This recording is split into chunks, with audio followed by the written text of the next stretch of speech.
The documents refer to it as the Redmarsh Incident, but in the margins of the Ashcombe County parish books, in lighter ink and uneven handwriting, another term appears, the trial room. The year was 1878. Redmarsh was not exactly a village. It was a cluster of low houses, built close to a damp, dark piece of land where the soil never dried out completely. An ancient marsh stretched out around it, crisscrossed by narrow trails, opened up over decades by woodcutters, salt carriers, and small traders. The air there had a constant smell of wet iron, rotting wood, and old smoke. In the center of this territory lived the Redmarsh clan. Civil records describe the family as numerous, reserved, and economically stable. Little more than that. They did not own large tracts of land, but they controlled structures that did not appear on official maps. Stone warehouses, underground rooms, internal buildings connected by corridors that did not appear in any plans registered in the county. The patriarch, Elias Redmarsh, was cited in community meeting minutes as a soft-spoken man with a firm presence who was strangely respected. There were no formal charges against him, no convictions, no open investigations. Still, almost all accounts describe him as someone who was spoken to less and obeyed more. Between 1874 and 1878, 33 men officially passed through the Redmarsh property. This information does not appear in a single document. It was reconstructed decades later from work lists, pay receipts, temporary lodging records, letters sent to family members, and, in some cases, incomplete statements taken by investigators who arrived too late. They were ordinary men, quarry workers, freight drivers, young men without inheritance, widowers, foreigners passing through. People who, for different reasons, accepted the clan's invitation to participate in an internal process, a kind of test, a functional trial, never clearly explained.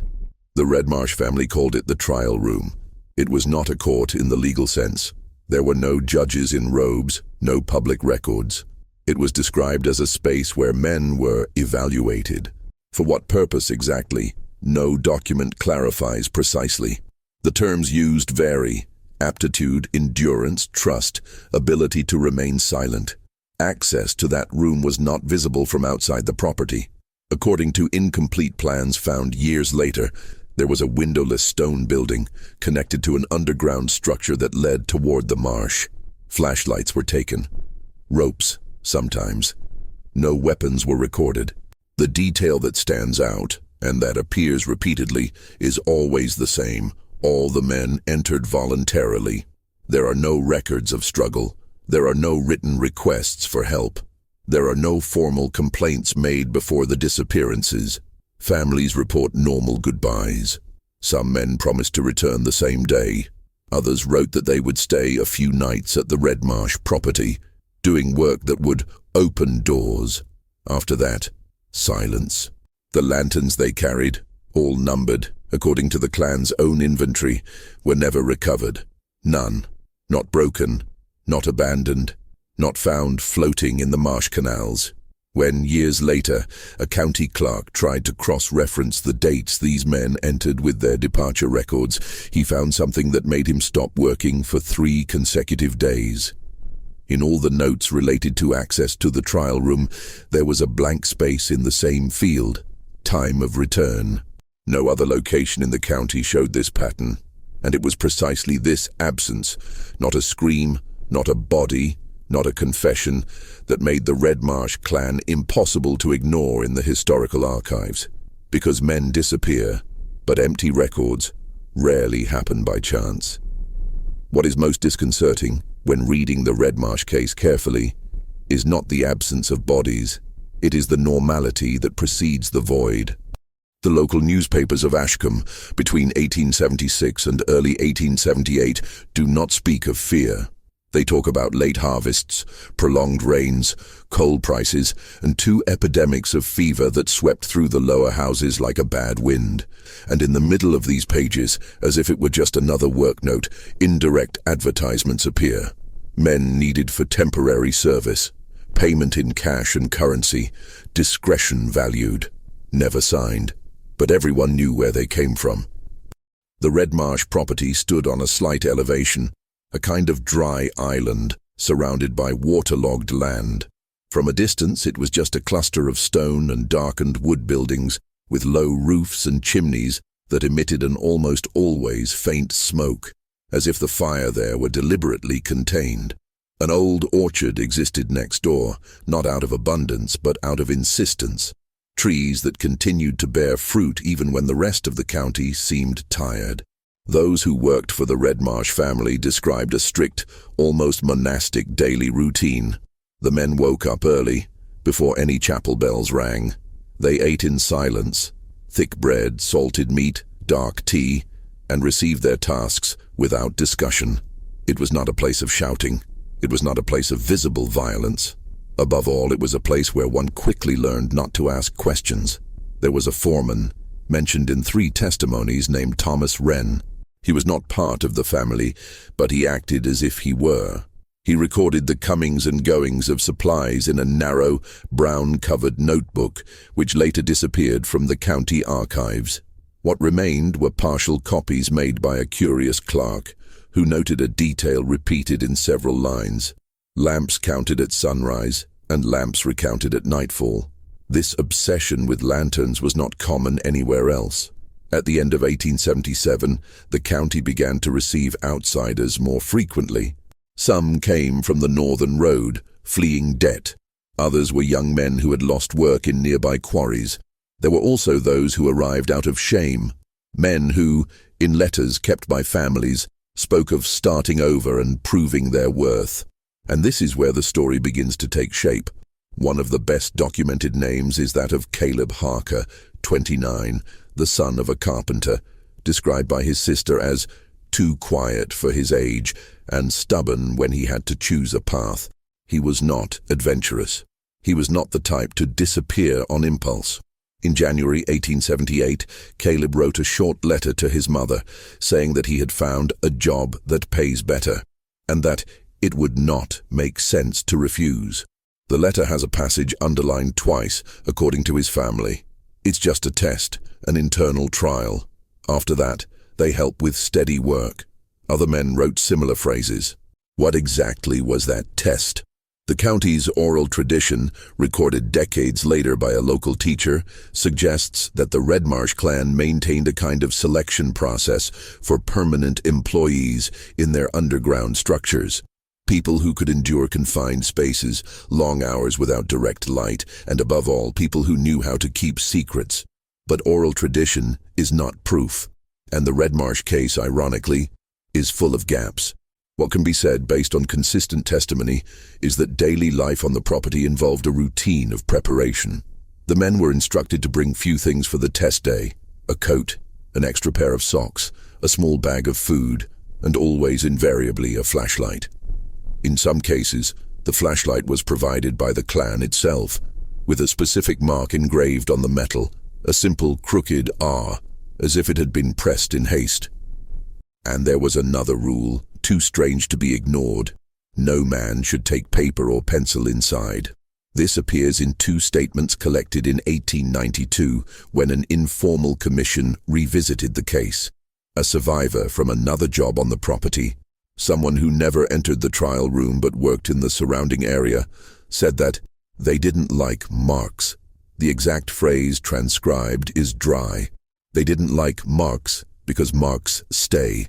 In early 1878, the community already spoke of the Redmarsh family with that ambiguity typical of small places, a mixture of respect and discomfort. No one said they were bad. They were said to be different, that they had their rules, that they helped some men and others disappeared from the map. But publicly, no one admitted to knowing this. The silence was both protection and shame. And then the small signs appeared, not supernatural, not dramatic, just human and disturbing, that something was out of place. A neighbor, Martha Ellings, stated years later that on specific nights she saw unusual movement, men walking in single file, without talking, toward the windowless stone building. She didn't hear screams. What she heard was worse. The repeated sound of metal being adjusted, like chains or hooks, and then a kind of dry, rhythmic thumping, as if someone were testing a heavy door to make sure it was closed. Another testimony mentions the smell, not the smell of the swamp. That was constant and familiar, but a smell of burnt oil and damp fabric, as if clothes were stored in a place without air and yet reused. A man who spent 2 weeks on the property wrote in a note that was never sent that the walls breathe cold and that the smoke from the house does not rise as it does in others. Small observations, details that prove nothing in isolation, but which, together, form a picture of discomfort. And there is an emotional point that appears in almost all family accounts. The men who accepted the test seemed in the days before quieter than normal, as if they had been instructed, or as if they had understood, too late, that they had agreed to something they couldn't name. Caleb Harker, for example, was seen in the chapel one last time, 3 days before his disappearance. He did not pray aloud. He did not talk. He just sat there, looking at his hands as if counting his fingers. The pastor recorded in his diary that Caleb had the eyes of someone who hadn't slept well. The night before the test, Caleb stayed at a support house near the road. The owner of the house, interviewed years later, said that he asked for water twice during the night. He didn't seem sick. He seemed tense, and he repeated a phrase she never forgot. "If I come back, I'll be different." The next day, at dawn, he headed for the Redmarsh property with other men. 33 over the course of months would do the same. And the detail that closes this section comes not from a living witness, but from a dead document, a kerosene purchase receipt, dated February 1878, signed by Thomas Wren. At the bottom, almost imperceptible, there is a note that is not standard accounting practice. It does not mention price, it does not mention quantity, it mentions time. The room must be ready before the fog falls. And in Ashcombe, when the fog fell, no one crossed the swamp, not for fear of ghosts, but for a simpler and more real reason. In that land, the fog hid ancient holes that could swallow a man whole without a sound. The records do not say the night they disappeared. They only say the last confirmed access. That is how investigator Edward Mallory, in 1906, referred to the episode when reviewing the county archives. He avoided dramatic language. He preferred technical, almost cold terms. But even Mallory underlined a sentence in his report. There is an abnormal concentration of entries without return in too short a time to be a coincidence. The night in question, reconstructed from approximate times, recorded weather and indirect testimonies, began without any extraordinary signs. It was the end of March 1878. The day had been grey and heavy, with a low wind coming from the marsh. The kind of wind that doesn't cool, it just moves the air around. The temperature dropped earlier than expected, and fog began to form before sunset. Something unusual, even for that region. According to the diary of Foreman Thomas Wren, partially recovered years later, 10 men were led to the stone building that night. No names are listed, only vertical marks, made in pencil, as if identity were irrelevant at that point. Among them was Caleb Harker. The group was last seen by a local boy who was helping to carry water to the property. He described the scene decades later as an adult, with a disturbing detail. No one was talking, not even in whispers. The lanterns were lit, but kept low, pointed at the ground, as if the intention was not to light the way, just to mark their presence. The stone building was about 40 meters from the main house. It had no windows, a single reinforced wooden door, darkened by old layers of oil and soot. When opened, it did not creak. This appears in more than one testimony. The door made no sound. Inside, according to incomplete technical plans, there was a narrow antechamber, followed by a descending staircase. The angle was too steep for a normal basement. Irregular steps, walls cold to the touch, constant humidity, the kind of place where sound doesn't spread. It dies. What happened after the door closed can only be reconstructed from fragments. One of the most important elements comes from a local weather report, curious in itself. That night, the wind completely died down for about an hour. no air movement, no flickering of outside flames. This means that any sound produced underground would have remained confined without echoing outside. Another fragment comes from an object. In 1899, during a failed attempt to partially drain the swamp near the former Redmarsh estate, workers found a lantern. The metal was corroded but recognizable. The R mark was still visible. The glass was intact. There was no kerosene in the reservoir. The crucial detail: the wick was worn as if it had burned to the end, something impossible if the lantern had been abandoned while still lit. This suggests time, prolonged use, complete consumption of light. Back to that night. At around the estimated time of 9 o'clock, according to a distant bell from the chapel, mentioned in 2 independent accounts, the door of the building was closed. None of the men were seen again. There is no record of screams. There is no record of running. There are no witnesses reporting panic. What exists is an administrative silence. The next morning, Thomas Wren made his usual notes in the supply log. He counted flashlights. He counted tools. He recorded bread and meat consumption. Everything was average, except for one line, written in smaller letters, squeezed into the corner of the page. Room clean, access closed. No mention of the men. Caleb Harker did not return to the inn. He did not return to the road. He was not seen in any village in the following days. His family waited a week before contacting the authorities, not out of neglect, but because delays were common in that type of work. When they finally asked the Redmarsh family, they received a response recorded in the minutes. The man left the property on his own accord. This phrase appears exactly the same in 8 other cases. No route indicated, no time, no witnesses. The climax of the case, paradoxically, is not in a visible scene, but in one last piece of confirmed evidence.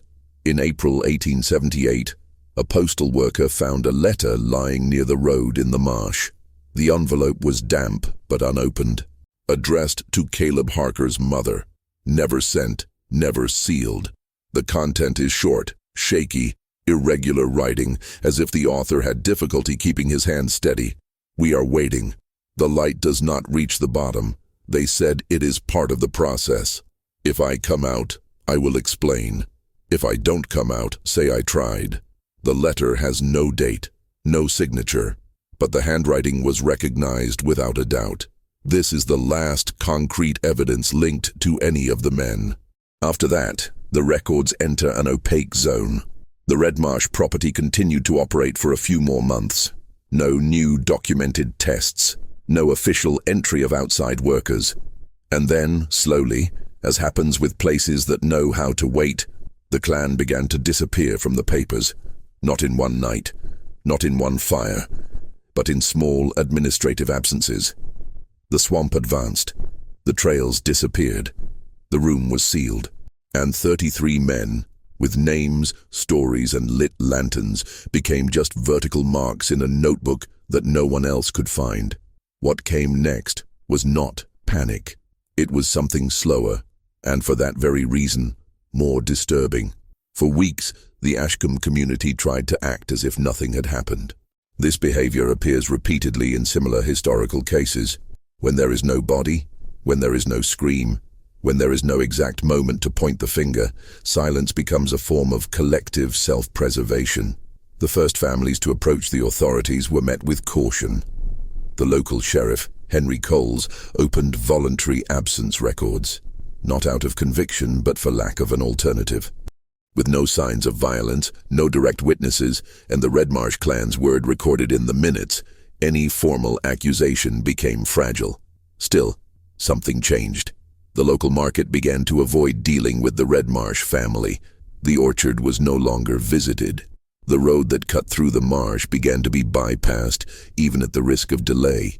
Small, almost imperceptible gestures, but ones that revealed a silent decision to keep their distance. In July 1878, an informal commission was formed. It was not official and had no legal power. It consisted of a county clerk, 2 community leaders, and a retired teacher. The stated goal was simple: to review old documents and understand if there were any precedents. It was this commission that identified the complete pattern. 33 men, all outside the Redmarsh family circle, all adults, all recorded as last seen on or near the property, and none, absolutely none, with a confirmed record of departure. The revelation did not come from a major discovery, but from a technical detail. When cross-referencing old maps of the area with drainage maps of the marsh, the professor noticed something that did not appear in official records: an ancient system of underground chambers, predating the formal occupation of the land, probably excavated decades earlier, perhaps for clay extraction or salt storage. These chambers were not deep enough to be mines, but they were narrow, poorly ventilated, and interconnected by irregular corridors, an environment where artificial light would be essential, and where the failure of a flashlight would mean total disorientation. The so-called trial room was not a single room. It was controlled access to this system. The test, according to the most plausible reconstruction, did not involve moral judgment or direct punishment. It involved psychological and physical resistance to prolonged confinement in environments with no reference to time or space. A cruel but functional process for selecting men capable of working in these structures for long periods. Men who would not panic, who would obey minimal instructions, who would endure the darkness. The problem is that the system did not forgive human error. A poorly adjusted fuse, a defective flashlight, a poorly marked route. In environments like this, despair does not cause screams. It causes silence. People save their breath. They move less. They sit. They wait. And when the light goes out, absolute darkness prevents even the notion that one is dying. There is no evidence of execution. There is no evidence of direct murder. There is, however, a pattern of accepted structural negligence. The Redmarsh family knew that some would not return, and they accepted this as part of the process. This conclusion was never officially published. There was no trial. There was no formal indictment. The commission's report was filed away with a short note, written in pencil: insufficient material evidence. Shortly thereafter, the property began to be dismantled, not abruptly, but methodically. Tools sold, stone reused in other constructions, underground entrances sealed with rubble. When the last known member of the clan left the region, there was no announcement. Just a line in a tax record indicating property abandoned due to unfeasibility. The swamp did the rest. It swallowed trails. It shifted the ground. It covered access points. Decades later, during modern excavations, no chamber was officially located. Not because they didn't exist, but because the terrain had changed enough to make them indistinguishable from the swamp itself. And so, the final revelation of the Redmarsh case is not the discovery of a spectacular crime. It is the realization of something more disturbing. Everyone knew enough to be suspicious, and too little to act. Decades later, when the name Redmarsh no longer provoked an immediate reaction in Ashcombe, a local historian attempted to organize what remained of the case into a coherent dossier. He found no conclusion. He found margins, erasures, dates that didn't add up, and above all, the weight of a question that was never written in the official reports. What do you do when evil does not present itself as open violence, but as a method? The county archives hold few physical traces of the episode: an incomplete map, 3 belated statements, a kerosene receipt, an undated letter, and in a metal box a fragment of thick glass, probably part of an old lantern. Nothing there proves a crime in the legal sense. Everything there suggests a collective choice to forget. The historian noted in his personal notebook that the Redmarsh case is not supported by evidence but by consistency. The consistency of a system that worked long enough to be accepted. The consistency of a community that preferred not to look too deeply. The consistency of men who believed that enduring the darkness was the price of staying. Upon revisiting the letters from the families, a late pattern of language becomes apparent. Mothers write less as the years go by. Wives begin to use the past tense without realizing it. Children grow up without a clear story to tell. Disappearance, when unexplained, becomes inheritance. Caleb Harker finally appears only in a scribbled census line with a question mark next to his name. No final age, No cause, just absence recorded as data. The Redmarsh property no longer officially exists. Where it once stood, there is now uneven ground, covered with low vegetation and standing water. Sometimes, after periods of drought, the soil gives way in small spots, revealing ancient stones lined up in strange patterns. No excavations are authorized. There is not enough public interest. The place remains quiet. The historian ended his work with an observation that was never published but remained attached to the original draft. When the light fails and no one is watching, responsibility also fades away. The Redmarsh case did not end with a discovery. It ended with time doing what it always does best, erasing traces, softening guilt, making the unacceptable bearable from a distance. 33 men entered that system believing they would be evaluated. None returned to contest the method. No flashlight returned to illuminate the way back. And perhaps that is why, more than a century later, the silence surrounding this case still seems so heavy. Because there is no echo where no one dared to listen.